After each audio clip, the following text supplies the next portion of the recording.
Well, friends, this is your reminder to bring in some curiosity about the Lunar New Year into your home with your kids. This is it is not. I mean, the actual date of the Lunar New Year kind of varies depending. That's my understanding. Is it kind of varies per By your the culture. Um, and the moon, I think.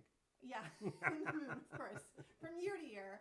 And of course, our Lunar New Year parade here in San Francisco also varies depending on what weekend they pick to do it. Sometimes we're completely rained out. People show up anyway. It's a big deal.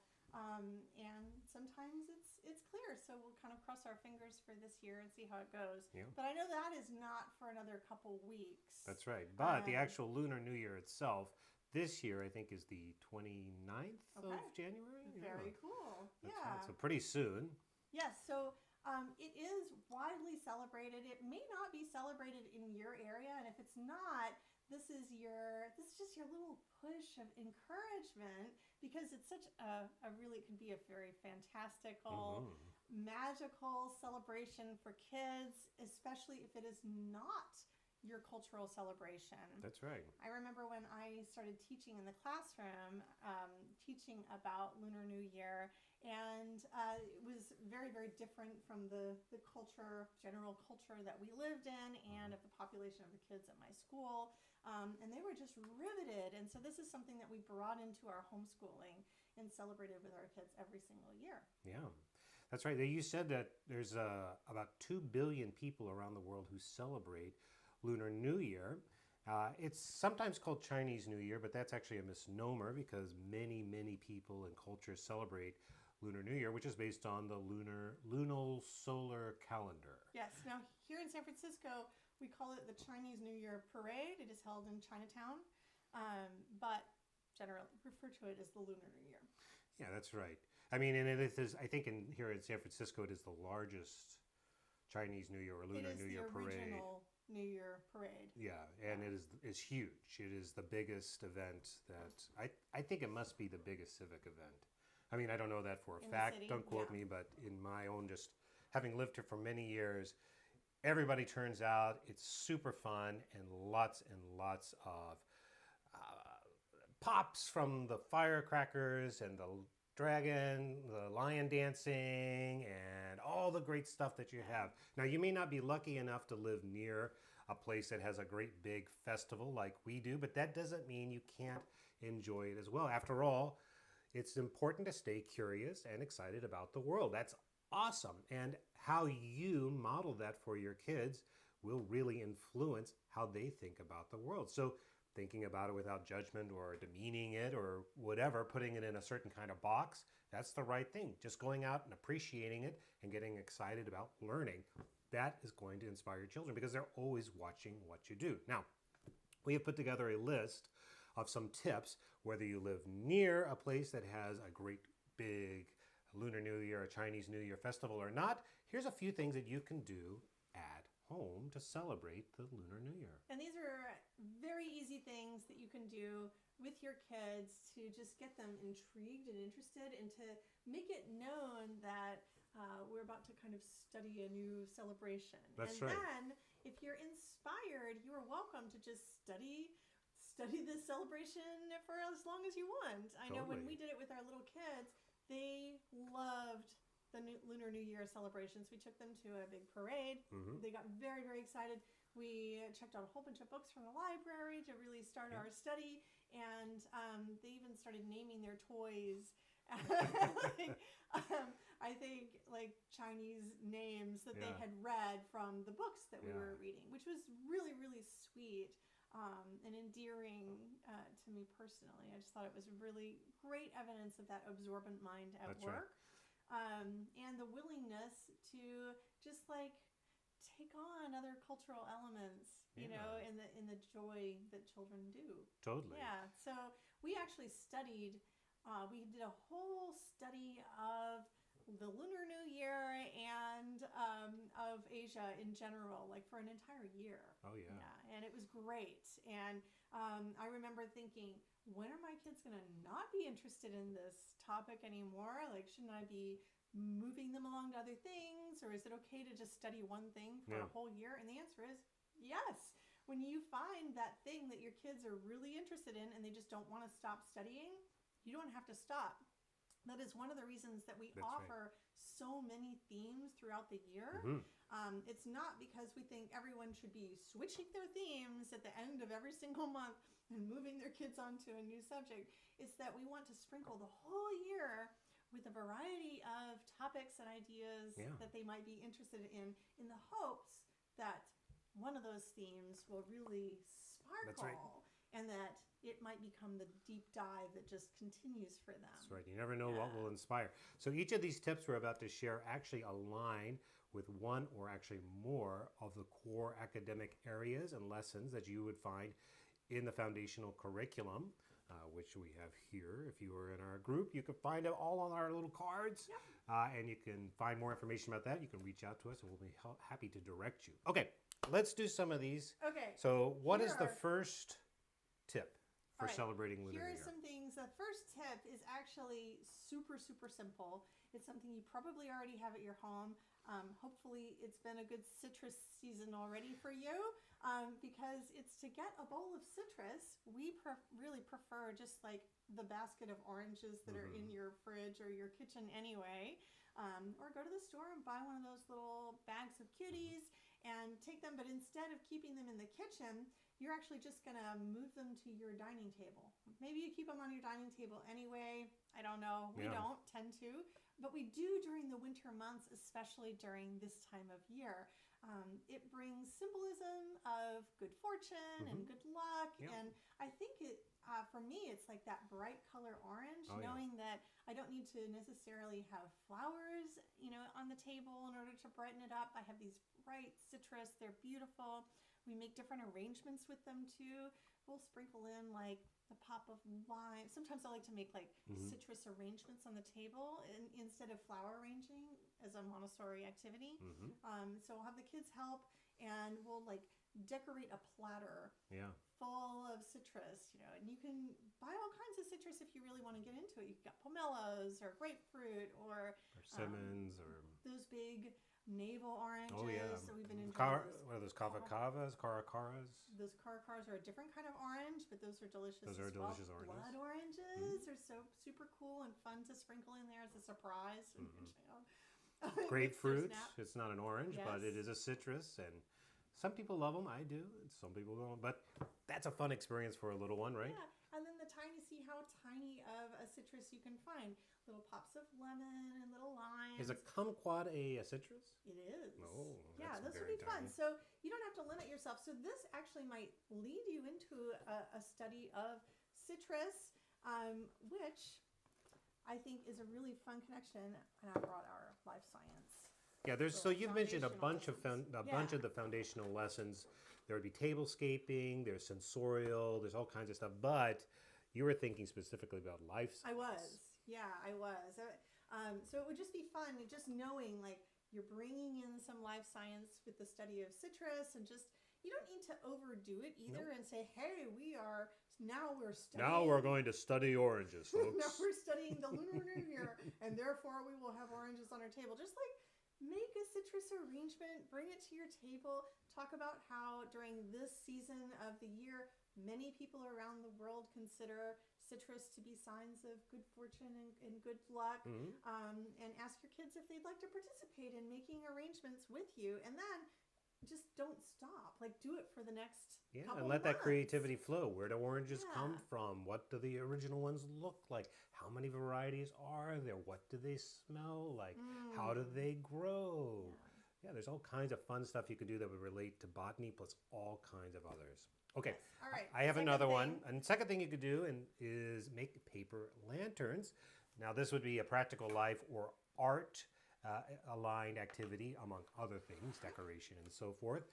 Paper lanterns are really fun and easy to make. And the lesson we were really thinking about actually comes from the practical life area, and that is cutting on a line or cutting designs. And depending on where you are in that curriculum, there's different types of lessons. But for the very littlest ones, you're going to start out by cutting on a line.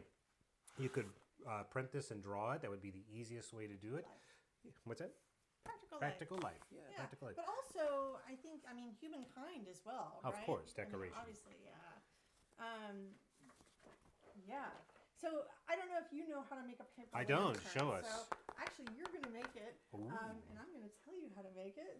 We'll see how it goes. So you are going to take your piece of paper, and you are going to fold it like a hot dog. Now, should I go to the top down for this? Oh, you can if you want to. It's up to you. I do want to. Okay. Okay. Like a hot dog? You mean? Yeah. You mean like this? Oh no, David. Well, this looks like a hot dog. You're not being facetious, are you? No. Okay. He said fold it like. Oh wait, you mean like this, right? No. No. Okay. This is what you get You for don't not. remember this Okay. from elementary school? No, Okay. I don't. So hold on. I did not. I'm was not- trying to trick you. And I'm not pretending I'm really this dense, but this is a good example of why you, the parent, will want to do the activity before you try to give it to your child. Because sometimes Okay, so here's you might have here's the childlike deal, yeah. knowledge. Okay. So you're gonna fold it. You could fold it like a hamburger, and that would be like this. Okay. Okay. If you fold it like a hot dog, it's like this. Oh, okay. Okay. So All right. yes. So I'm sorry for ribbing you, but it's a schoolish thing. Guys, did you Yes. know of this hot dog thing? This is news to me. Okay. I'm folding it like a hot dog. Okay. Yeah. Fold it. Now do I crease it? Yeah. Crease Okay. it. Corner to All corner. right. Corner to fold it like a corner. Hot dog. Hot dog style. Mm. Okay. I mean, you could do it the other way too. Look at this hot dog. This is like Costco For fun? size hot dog. $1.50. Okay, so I do not have a ruler with me, but Okay. you're actually going to draw some lines first. And so what I want you to do is we're going to just put down something that will help you to make lines. And you're going to take your pencil and you're going to start at the crease down here. And you're going to draw a line up until about an inch at the top. Oh, okay. And how many And then lines? you're going to move over about the same amount. Okay, it's about and an you're inch gonna or do the so. Same thing. So So, go ahead and do the rest. so of every your hot inch or dog. so, I'm gonna draw these lines that go nearly to the top. Yes. Try and make them as even as you can. Okay. Yeah. Now, fun fact: I remember doing this as a kid in Montessori school. And I remember celebrating the Lunar New Year in Montessori school as well. Sure. Because I just remember we tried to appreciate as many cultures as we could. And so my Montessori teachers were always looking for celebrations. And as they would acknowledge those celebrations, I mean, we didn't do it every single day. They would kind of pick something. Now remember, you're leaving like an inch of space. Well, is this not adequate? Yeah, it's like you're getting closer and closer to the edge, though. Okay. Just keep going. Keep going. You're doing good. And one more. And one more. Yes, Angela. This is. I'm glad. Thank you, Angela. This is new to you as well. Haha. Yes. So lengthwise. See, that's the proper way. You'd say Yes. lengthwise is a hot dog. Lengthwise is the hot dog. That's right. Yes. Okay. All right. Sorry. Now. Okay. So we've got your hot dog, and you have drawn the lines starting with the crease. Yes. All right. So this is fun. This is a fun Montessori activity, and because we often do cutting on the fold. So all this is it's just cutting practice on a fold. And I remember as a child, I made so many of these. And it can be really fun if you are going to celebrate Lunar New Year to just like start making as many as you can, and then you'll be hanging them up around your house, and it's like a transformative experience. Your child knows the celebration is here when you start decorating, right? So you've got the oranges. Now you're going to make the lantern. So go ahead and cut on the line, starting with the crease, and cut every single line, but leave about an inch of space at the top. All right. If this doesn't make a lantern, I'm going to be so embarrassed. But Why will you be embarrassed? do you guys remember doing this? Anyone remember making lanterns, or have you done this with your kids? I would love have to a hear. vague memory of this. Yeah, Do you? I do. Oh, leave that inch of space. All right, got it. So the line drawing, I would recommend if this is your very first time to do it with your child, you draw the lines. Ideally, you're going to draw them kind of, depending on how well your child cuts with scissors. Or husband. Kind of heavy. So I would probably just use like a Sharpie or a black marker for the first few until we really have the hang of it. All right. All right, let's show them what has happened. So here we open it up, and we have, we can see it's already kind of accordion-like, That's right? beautiful. And so you can tell what to do already, right? I'm going to fold it around. But not that way. I'm going You're gonna fold it around like a hamburger. Oh. Like this? Oh, yeah. What did she say? Oh, yeah. Look at this. Okay. So there we go. Oh, So I love it. The last part of this, you just need a strip. I'll go ahead and cut that for you. And you're going to attach. Yeah. So you're going to take your tape or your stapler or your glue or whatever, and you'll attach these edges together to make your lantern. And then you're going to take a little piece of a strip of paper. Yes. And if you want to be nice about it, you can glue them on the inside. Those are fun. Aren't they fun?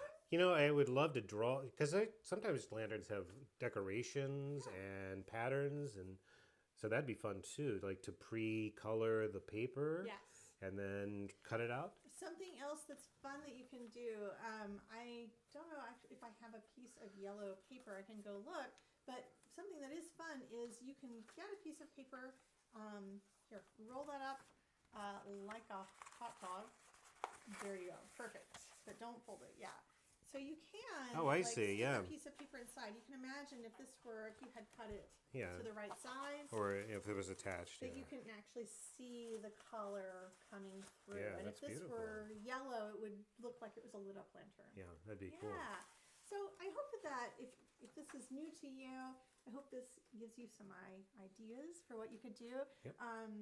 I don't know, I'm all inspired. I want to make a bunch of these with our teenagers, hang them all around the house. And I swear our kids would love this too. Yeah, this is a good craft. Yes, Angela asked if she can watch this replay. Absolutely. Yes. You'll be able to watch the full replay, and then we'll also should have the clips as well. Yeah, our replay will be on YouTube. Yep, on YouTube.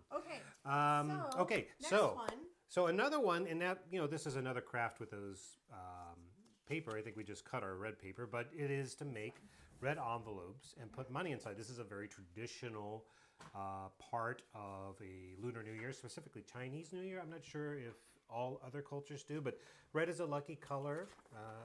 It's considered kind of a lucky color. So you see a lot. That's why you see so much red during this time. It's in the same way like at Christmas we associate with green and red, or Hanukkah is blue, right? So Chinese New Year or Lunar New Year we associate often with red. And it's very traditional to make little paper envelopes or buy them. But for you want to make them because that's the fun part. Hold on. And then you're going to glue them together, and then you're going to put some money inside. So I'm just gonna wing this one, but I'll show you an easy way to do it with your Montessori child.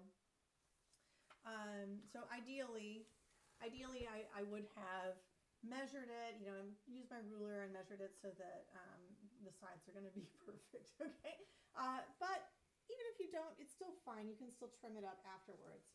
So what you're going to do with this one is you're going to take your strip of paper, kind of nice thick strip, and you're going to fold it up, but not all the way to the top. And you'll crease it like this, and then you'll fold the top kind of like this, and that makes a little envelope. So hopefully you remember how to do something. Oh, you're top down. Hopefully you remember how to do something like this from elementary school. It's very, very simple. I make a lot of these, craft a lot of these little envelopes with kids, Montessori kids, especially because what you're going to teach them to do is edge gluing.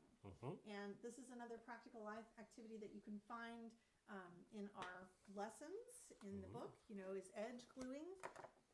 And so where you'll teach them to do it is you'll say, let's leave the top. We're going to leave the little top without any glue.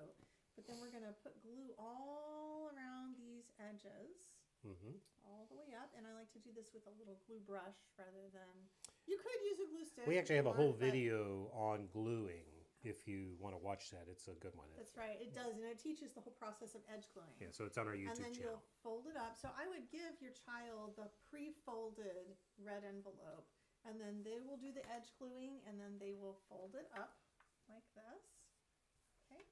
And then after that dries, then you can put, I don't know, a little coin or a dollar bill or play money or just a little, I don't know, a little note that says, I love you. Yeah, or Happy New Year. Or Happy New Year, or good luck to you, or I wish you good fortune, or just like write a little note, stick it in there, and then you'll do the same thing. You'll just show them how to do a little edge gluing on the top, and then fold it down, and this is your red envelope. And I personally I really like when it comes to kids, like making stuff with them rather than buying. You know, I think that that buying some decorations is fun too.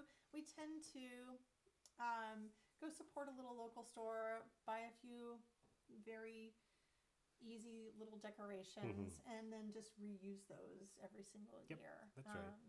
But there's nothing as fun as making decorations. Making them is so much more fun, yeah. And you don't have to make a whole lot of them, but just like for Valentine's Day, this is like a pre-Valentine's Day activity, you could do the same thing. You could think about who you want to give this red envelope to. You could write a special message for that person, wishing them luck for the new year. You don't have to overthink it. It's fun. Now, one thing you can do as an extension if you have an older one is if you do put money inside, there's actually a whole set of math lessons you can give related to money and counting money. Now, you start that in the primary years, which we would say around level 3, I think, is when we start to introduce money. Right. But then it really kicks in the lower elementary years, what we would call like levels 4 and 5. And there's tons of fun math you can do with money. And that's just another way to extend this.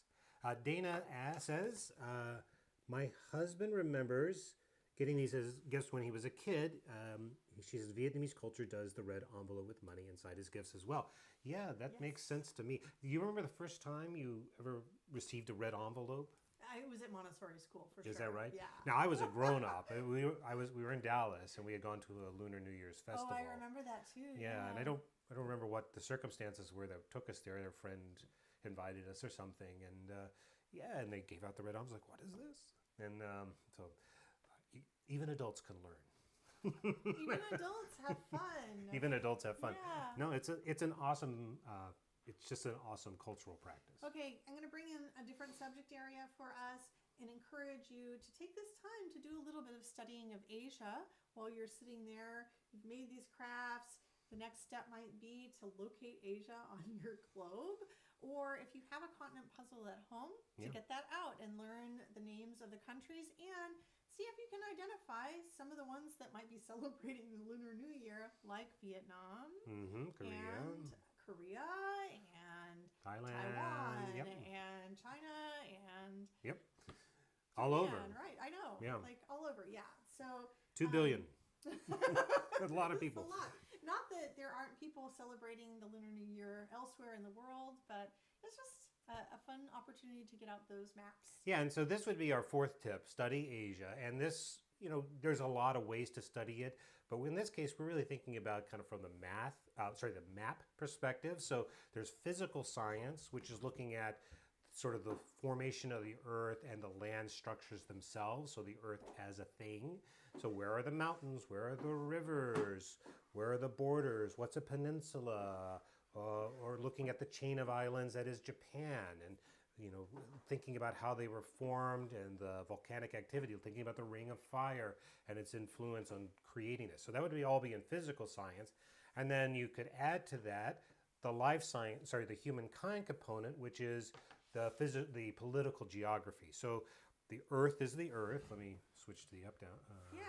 So this is our little continent map of Asia. But you see it's like miniature size. I love it for homeschooling.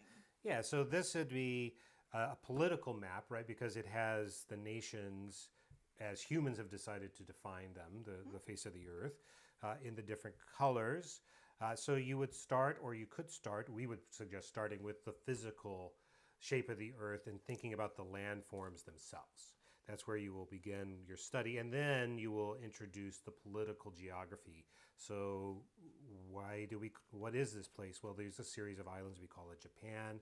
Here's the Koreas. Here's Russia. Oh, Russia is so big. It is both in the place we call Asia and the place we call Europe. Wow, fascinating. And look how big. This is called China. This is Mongolia. So all that kind of political geography that you can add to the study of the map. And of course, this continues on as they get older and older. You start doing some of those really classic activities like the pin maps and looking at capitals and identifying other sorts of parts of the map. Yeah, all of those are found inside our complete curriculum. That's right. And that would be the humankind subject. Yeah, anytime you're talking about like so political geography is the way that humans have decided to describe the earth, and we put that under humankind since it's a human thing. And anything that's about how the earth itself as its own thing exists, so the physical geography of the planet, that we put that under physical science. Yeah. Okay. All right, next one. This is something that my kids love to do, and we did it every single year as long as they would do it. And that is to pretend to be a lion or a dragon in the lion dance or in the dragon dance for Lunar New Year. So we never went completely overboard on this. Sometimes I would take the kids to a fabric store and I would let them pick out some Asian inspired fabric, usually some kind of silky, satiny, brocade type of fabric. Sometimes we would decorate a little table, but sometimes also if I was able to get enough yardage, I would just buy several yards of it, and then our kids would do a dragon dance or a lion dance using that fabric. Now, you don't have to have special fabric at home in order to put on your own little parade and do a dance. You can just use your quilts at home. It's perfectly fine. Our kids are also perfectly happy to do that as well, or sheets. You can tie your sheets together, if you want to make your dragon tail longer. But there are lots of sources on YouTube where you can see Lunar New Year parades, and you can see really amazing lion dances. Oh, yes. You might also be able to go find one in your local area. I know sometimes people can see the lion dances at a local school. I know here in the Bay Area, we've got a huge Asian population here, and so lion dance, not hard to find a lion dance. Yeah, they'll often invite them to store openings or whatever, like in fact, local troops that'll come out and dance. Yeah. It was last year. It wasn't even during the Lunar New Year, but I just heard this drumming outside of my pottery studio, and I walk outside and I'm like, what is going on over here? And there is a local bank across the street. Oh, yeah. And there were lion dancers in front of it. Because they invited them to celebrate. They invited them to celebrate. I thought it was so cool. It is cool. cool. You might be able to find some local dancing. I remember when we lived in Washington, D.C., sometimes little performances were put on at the museums. I remember just like at one time we went to a little school. It was open to the public on a Saturday, and we were just like, come see the lion dance. And that was great because sometimes those smaller events are easier for kids. They don't involve the firecrackers. Yes, or a big parade can be overwhelming, all the people. So it is super fun. If you've never had a chance, but you find an opportunity to go see some lion dancing or a dragon performance, do it, because the artistry is amazing. It's an ancient art. A lot of times youth will engage with it, so it can be really accessible for your little guys because they'll see kids that don't look that much older than them participating in it. There's all kinds of interesting questions too, like why does that lion look different than the lion in the Lion King? Right. Or the why that dragon doesn't look like, Puff the Magic. So there's all kinds of, like, it can lead to all these kinds of other questions about that. And of course, there's the acrobatics and the dancing, and it's just a lot of fun. Yeah. And it'll inspire your children to want to play along, and that's healthy. So if they've never seen the parade, or if there is there's no local lion dancing in your area, turn on a YouTube, let them watch a little bit of a clip, and then just bring out the sheets and do the parade in your own house. Yeah, and Momming the Magic had asked earlier if they will live stream the San Francisco parade, and I think they do. I think a local TV station Yeah. will host the whole thing because it's such a big production. And if you can watch that or just watch clips of it, it's really good. And that could be a great way to introduce. Now, we would call this the arts. It would also be part of humankind because it's a study of cultural representation, and that is within the humankind. I will curriculum. say that if we go this year, I will definitely share that on stories as well. We could do our own little live streaming. Now, I noticed we had a quick question here. Crystal asked if we sell the cards already cut out. We don't. We sell everything digitally so that you can print as many copies as you need. If you have more than one child, you don't have to buy more than one set. The other hand is you've got to do some cutting, but we think it's a great way to kind of keep the cost low for you folks. We do, and also we're a team of 2 right now, and so this allows us to create more lessons and to really just focus on the quality of the digital output for you rather than trying to take all our time to do all that cutting boxing, by hand. yeah. I mean, We've talked about it, but I know other creators who do that, other Montessorians who do have box curriculum. They cannot create the quantity of output that we can. So we're just focusing on because they're spending a lot of their time packaging things up. Yeah. And so we put all of our energy into our membership and into each theme which we have out every single month. There's 12 themes that are published per month. It's an enormous publishing adventure for us. Mm-hmm. We're like publishing like 100-page. And we do all the art, we do all the writing, everything 30 original. days. So it's a lot. But it's fun. But it's fun. We love it. Speaking of fun, another tip that we have for you guys is to go out and look at the moon.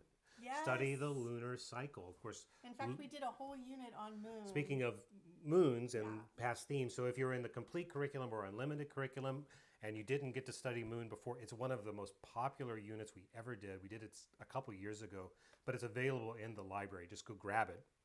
Study the phases of the moon and all that sort of thing, because Lunar New Year obviously relates to the moon. Now, as I understand it, I'm not an expert on this, but it's actually not just a lunar calendar. It's based on the Luna solar calendar, I think it's called, where it combines both the lunar cycle, the phases of the moon with the solar, and they try to like mesh it together. And it's actually a really cool thing. We don't, in the Western tradition, it's just really all solar based, and then we have weird leap year. But the moon is really regular. It's 28 days, and you go through the cycle, and then they match that to the solar. So it's actually pretty cool. Now you don't have to. I personally wish that we followed a lunar calendar. I mean, I love it. I just once I became aware of like the phases of the moon and how magical they are, and just like how regular it feels. It just feels like a more natural. I don't know. Maybe there's something feminine about it as well. Well, La Luna. But I love it. I love it. And our members also love following the phases of the moon with their kids. I like that it's nice and neat. There's always 28 days. There's never like 28 days hath Lunar New Year 1, but Lunar month 3 has 29 or 7 days or something weird, and there's leap lunar that would days. be, if we're talking about interdisciplinary learning, that would be a connection to physical science. For sure. Yeah. There you are. are. Brought. It's our physical science foundational curriculum for primary. We have one for lower elementary as well. But I love when you deep dive into a cultural study, like weaving in all of these different explorations.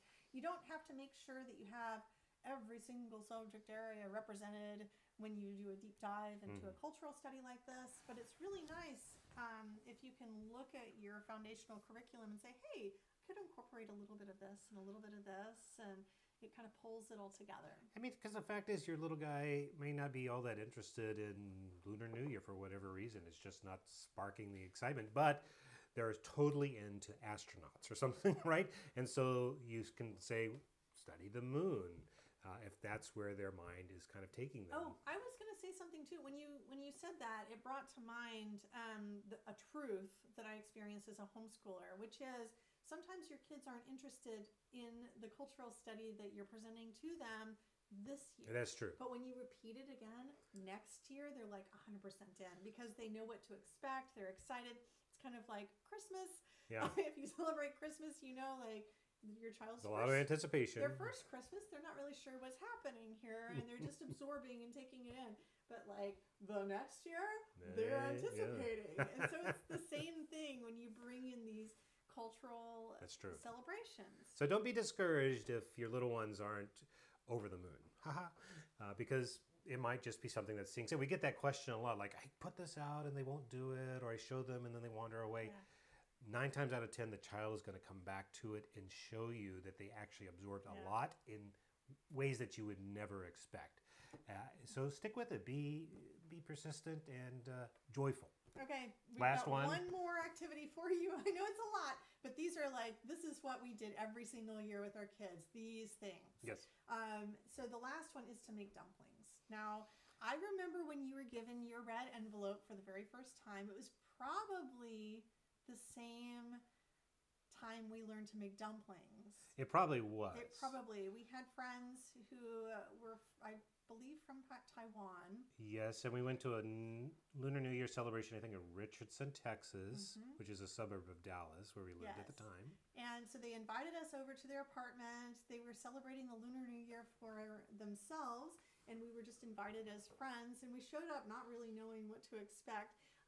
We ate a deliciously sweet and fascinating red bean soup. Oh yeah, that's right. Yes, I don't remember what very it's called. sweet. That's right. I have not made that year to year. It was very shocking to us because. Well, I grew up eating a lot of beans, but Southern cooking style. Southern style, or savory. like savory beans. Yeah. So that was like, wow, red beans for the first time, like sweet red beans. Yeah. It was really cool. It was. But we got to make dumplings from scratch, and this is where I learned how to make dumplings. Was from my friends who had learned from their parents. As cultural traditions, and so I loved making dumplings with our kids, and I made them a lot. They are time intensive to make dumplings, but you can simplify the process essentially by going and buying some pot sticker, And you can find pot stickers in a lot of stores now. You can. They're not that rare. And then you just lay one out. You make your little filling, and I think our filling was like cabbage and shrimp and maybe onion or But you can put tofu, veggies. you can put meat of any kind. You do whatever you really want, anything. and then just stick a little bit in there, and then there are all kinds of folding techniques that you can use for dumplings that are really, really cool and fun. Our kids were just over the moon about. Yeah, they loved it. and we're not going to pretend like we're making authentic Chinese dumplings here. Let's keep it real, but we are. But it's still fun nonetheless. Yes. And you're exposing. Oh, we can find those like. Well, we're lucky enough that we can find them everywhere. But but still, giving it a shot is worth it. Like even if you aren't particularly good at it, or you've never tried it before, just experimenting. I mean, we want to emphasize that word joy again. How you approach this stuff will be infectious to your child. If you are having fun, if you're finding joy and creativity through the activity and the process, it's going to rub off. In fact, that's a reason you might want to consider homeschooling if you're not already. If you're in a position to homeschool and you're thinking about it, I would encourage you to lean into that because, I mean, at the end of the day, the whole point of life is to be with your family and to share love with one another. And when we homeschool, we get to be together and we get to share the things that are joyful and meaningful to us. Even if we don't know the answer, that is actually part of the process of Montessori, is not knowing, but trying to figure it out as you go. Yes. I know that there are some people out there who are nervous to engage in cultural celebrations these days. I can tell you, living in San Francisco, going to Chinatown many, many times, being kind of in a culture where there's a big Asian influence, it's Chinese New Year, Lunar New Year, the parades, it's a big deal. And these activities are just like bringing just a little bit of that in. And from our experience, like, people are generally really excited when you share in their celebrations. Yeah. And this is one of them that is embraced by the whole city. Yeah. Lean in, have fun. You're not going to do it better. You might not even do it as good, but you still can have a lot of fun with it. It doesn't matter if it's authentic or not. On the point of the dumplings, like, don't try too hard. It's just supposed to be fun. Yeah, joyful. Yeah. All right, so those are a few tips for bringing the Lunar New Year to life for your little one. If you would like some more ideas like this, we would encourage you to join us. You can actually try us out for free. It's a 7-day trial over on our website. Go to childoftheredwoods.com/trial and sign up. You get 7 days. You're going to get our current theme, which is wheel, and we're about to do an activity from wheel, so hang in there. If you are in it or you're interested in joining us and trying it out, you can go join that trial and come back and watch the replay and give it a shot. And if you have questions about it and you want to know more about all the other stuff that you could get as a full member, reach out. We're happy to answer those questions. You can reach us at hello@childoftheredwoods.com. Yes. All right. Thank you, everyone. Yeah. Well, I got an email yesterday. Well, actually, you got a message yesterday. I did? You did. It was regarding a certain friend of ours. Oh. Yeah, do you remember that? Yes? Yeah. Well, it was about how there's a real divide in the audience. Some people like Mr. Bunny. And some people really love Mr. Bunny. I think that was an Instagram DM, not an email. But still, yes, some people love Mr. Bunny. Did someone say Mr. Bunny? They did. It's about you. Oh, good. It's my second favorite topic. Well, we're so happy that you joined us today. Are Yay. you going to be celebrating the Lunar New Year? Of course, it is the year of the snake, which can be a little scary, especially for rabbits. Of course, the year of the rabbit is the best, but we have to take the chaff with the wheat. Well, that's true, Mr. Bunny. I'm glad you came by. You know, we did hear you have some real fans out there. So, oh, hello, friends out there. I'm so glad to see you. Oh, there's a camera here and a camera here. The camera loves me no matter where I am. Oh, gosh. Well, you're really full of yourself this morning, Mr. Bunny. I can't help it. I love Lunar New Year. It just makes me feel so happy. Happy. All right. It makes me feel happy too. Oh, good. Now, I did have a question though. You know, I know it's called Lunar New Year. Yeah. And did you know that I had an aunt who was an astronaut? You did? Yeah, she was the first rabbit in space. Wow, that really surprises me, Mr. Bunny. You know what? But she told me something very interesting. She said that the astronauts actually prefer asteroids over the moon. What? Yeah, that's right. They prefer asteroids over the moon. Yeah. Why? Because it's a little meteor. What? That's right. Was any of that true? Gotta go. Well, thank you, Mr. Bunny. You're always a delight. I sure hope that you hop on by again soon. Rabbits are vegetarians. I don't think he was telling the truth. What? I think he was telling a little white lie. All right, Mr. A fib, Bunny. Mr. Bunny. Never know what he's going to say. I know, it's too bad it's not written down. Friends, we have a fun activity that we'd like to share with you from our theme, Wheel. It is the Chinese zodiac puzzle calendar. Yes, that's right. So let's dig right into that.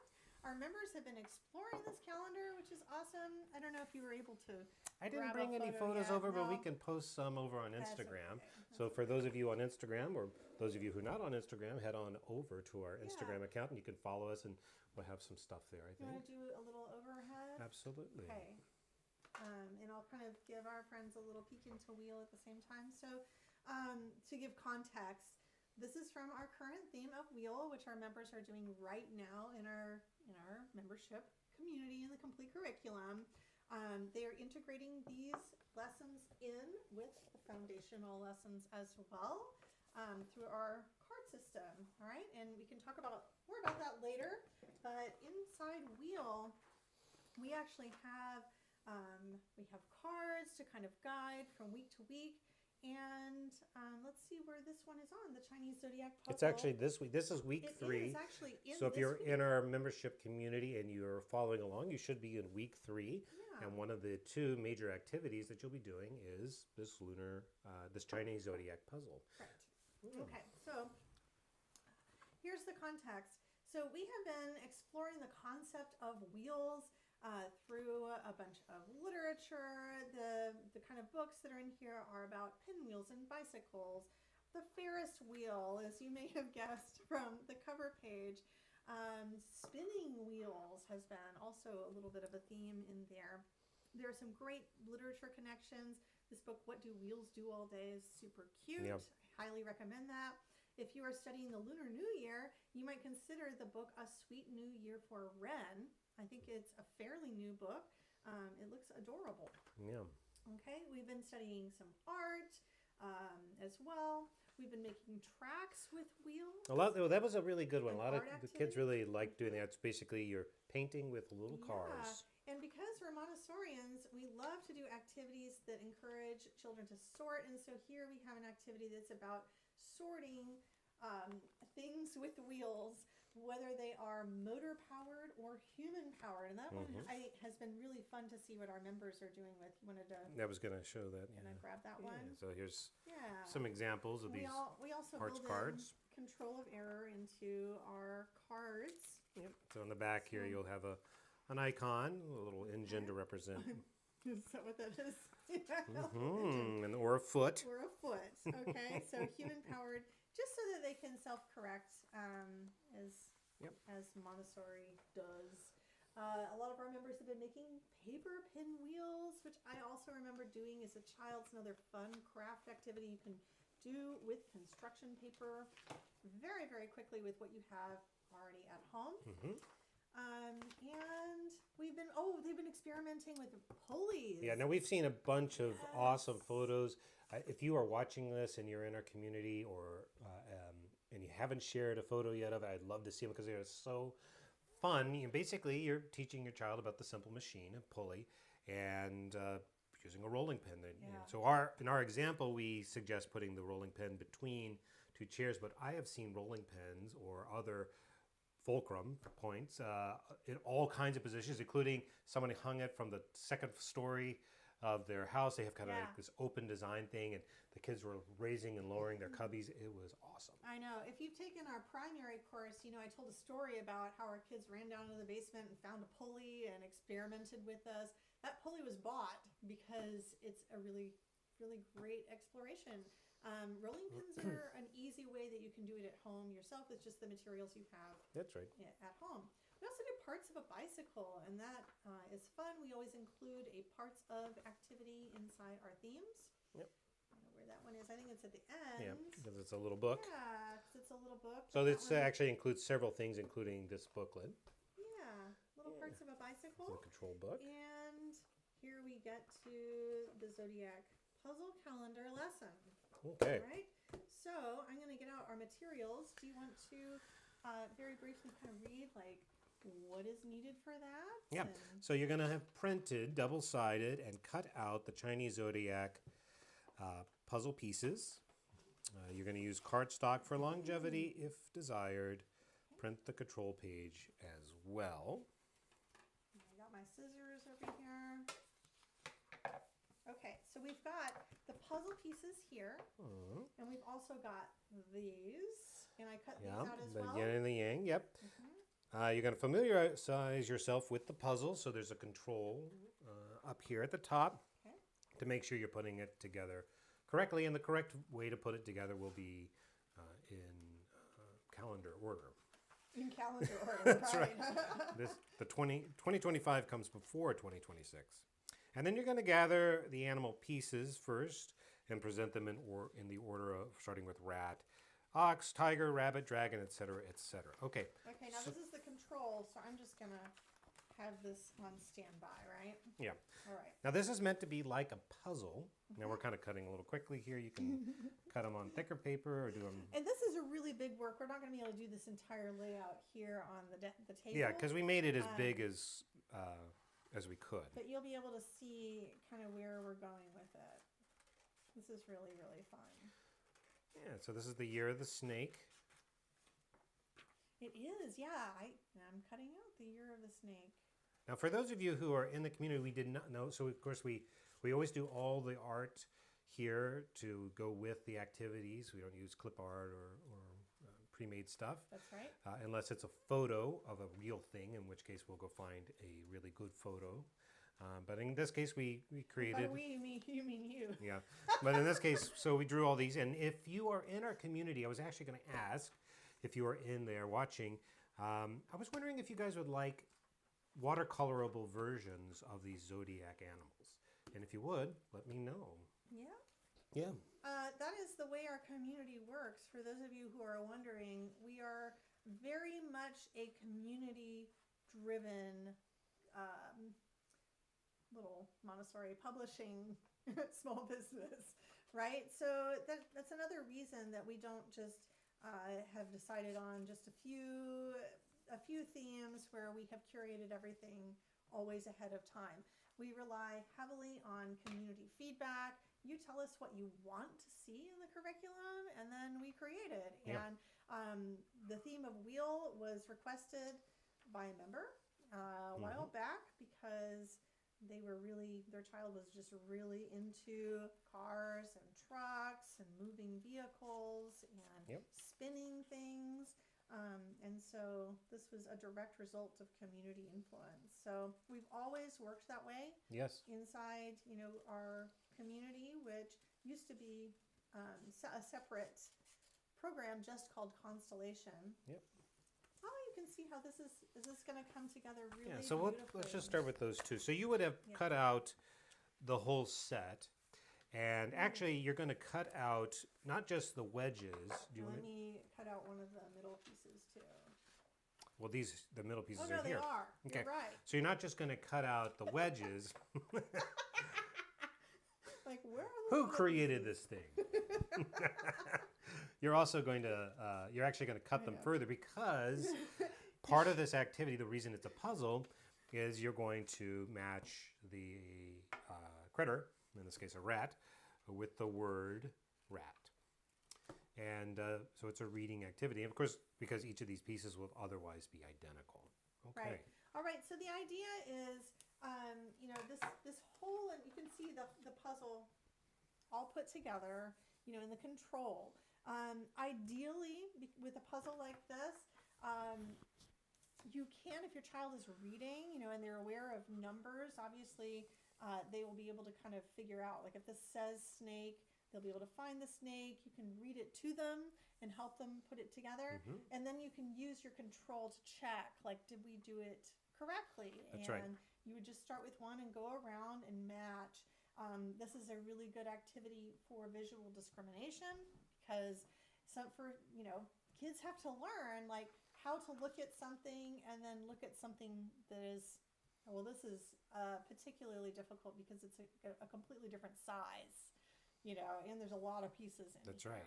But just to check for correctness. Yeah, there's 25 pieces because each of the signs of the zodiac plus the bottom part of the wedge with the name and the years, and then also the yin and yang symbol. Yeah, so what would they do first? Well, first you're going to introduce and talk about the animals themselves. So we would just use these as like cards. That's right. You're going to lay them out. You're going to start with the rat, and and then you're going to go in order from there. So rat, ox, tiger, rabbit. I think you could start in any order. Okay. Yeah, I think you could start in any order. You just have to make sure that you are introducing them individually. That's right. Yeah. And that you could just, basically you're just wanting them to understand, like, oh, this is a picture of a snake. And there's a lot of different ways you can go with that. But basically you're just wanting to familiarize them with it. Again, if they're older, there's all kinds of symbolism associated with these, and you can maybe even inspire them to look it up. Well, what does the snake represent in the zodiac? Okay. All right. So the next thing you're going to do is you're going to lay them out, and you're going to put them in the order of the zodiac, and you're going to start with the rat, And then next to the rat, you're going to put the ox, and then you're going to put the tiger, and because this Right, will so be. then you will put them in order. Yeah, that's right. Now in this case, because we only cut out two, there actually would be the rat would be like over here, and the year of the snake, which is this year, would be over here, and you would just go. Right? Yes, Yeah. that's right. Okay. So then you would just go around, and you would make a whole ring. Okay, and then you're going to take your other pieces, and you're going to start to match them in, right? So here we go. We're reading the word snake and we're matching it to the snake. That's right. And then you're going to continue on. And of course, for this example, we only have a second one, but there would be rat. And you could see this is going to be a nice big, zodiac. And then, so you're going to show, so you're going to continue assembling until the yin-yang symbol is ready to be placed in the center, which you will do. And then you would explain that the yin-yang is a symbol of balance. It reminds us that opposites like light and dark or hot and cold can work together to create harmony. That's why it's often part of the Chinese zodiac calendar. Yeah. And in all of our themes, we include scripted language so that it can guide you. But of course, as you were saying before, you don't have to start with the year of the rat. You just you can do it as you wish, as long as you are kind of sticking to the basics. Like you want to introduce this concept and then this concept, and you want them to put them together. Yeah, it's actually, I think a lot of people stress about Montessori activities when they're not presenting the work perfectly. Yes, you should do a work before you present it to your child so that you're familiar with it and you understand the order yourself. But I think sometimes we devalue the opportunities that can arrive from making mistakes. So you're going to put this, when we put it all out of order, and then when we do our control of error and we check it, we're going to discover. Or when we start reading, you're like, okay, this says snake and this is a snake. What? No, it's not. That's the rat. Oh, where did this go? Oh, I think it's this one. Yeah, and then you would discover it, right? So that making mistakes is actually not, it's good, so that's where the learning happens, is in the figuring out. So this activity has been very popular in our members with older kids, can do this more or less independently. They're pretty familiar with puzzles. It also it paves the way for opportunities for exploring math. Yeah, and I was actually going to point out that on the math side, if you look here, because of the way we design this, they get closer and closer to the center as you get further and further. So 2025, this is the current year, would be right here, and it has the furthest out. But there's a control of error built in as well. 2032, the next number is not 2037, right? Right. The next number after 2032 would be 2033, or the next number after 2025 would be 2026. And so the numbers themselves will also provide a control of error, aside from the little graphic we have here. And the last thing that I think is pretty fun about this activity is that you can start to do some basic math, or actually it's not even that basic. You could start to do some kind of fun math, like it is the year of the snake in 2025. What year, in 3 years, what will the symbol be? And they're going to then have to count from 2025 plus 3. So 20. So they would say, it's the year of the monkey. Or they could say, when you are 10 years old, what year will it be? Well, it's 2025 and I am 6. So in 4 years, I will be 10. So I have to do the division. I have to do the math that says 10 minus my current age is 4. And then I have to add that to the puzzle, to the current year, which is 2025. Or and then I have to. Here and you say, would you say I'm 6? Yeah, I'm 6. I'm 7. I'm 8. I'm 9. I'm 10. The year of the rooster. Right? So you can make it more complicated and involve the math that your child is doing. You can get out the beads if you want. Subtraction, then you involve that. Otherwise, you just count, like you follow your child wherever your child is in the activity. And then what I like about what you just did with the counting is that we're showing a one-to-one correspondence, which is an essential part of the math curriculum. Yeah. All right. Well, I hope you have fun with Lunar New Year, friends. Yeah. Yeah, if you're interested in learning more, remember that you can take a free trial of our curriculum and get, for a limited time until the end of the month, That's get right. your own copy of Wheel for free to try it out, see how it goes. That means you actually get to play with these pieces yourself. Yep. You don't just have to watch them on YouTube or Instagram, and just have some fun with it. Totally. Yeah. And if you join us at any of our levels, but the complete curriculum give you access to the full curriculum, That's including those cards we showed you and the entire lower L and primary curriculum, plus everything we've ever published, which is over 40. It's about 3,000 lessons in total. Then you get that immediately. And next month we're doing, to continue on, talk about thematic learning, we're doing COIL. Yes. So this is the year of the snake. I don't know. I had some feedback already. I got an email the other day that was like, COIL, that just doesn't sound very fun. COIL is going to be fun, friends. COIL is going to be Yes. fun. That's going to be our February theme. It is. And we are focusing in on snakes, which is perfectly in line, like Lunar New Year, Wheel, Lunar New Year, Year of the Snake, study snakes. So like it just makes sense. Yeah, and what was before wheel? Pirouette. Pirouette was Spinning. before Wheel. So now our themes don't always work in sync like that, but there's always a thread that That's you right. follow. There always is. Yeah. And the thread this time just happens to be uniquely obvious.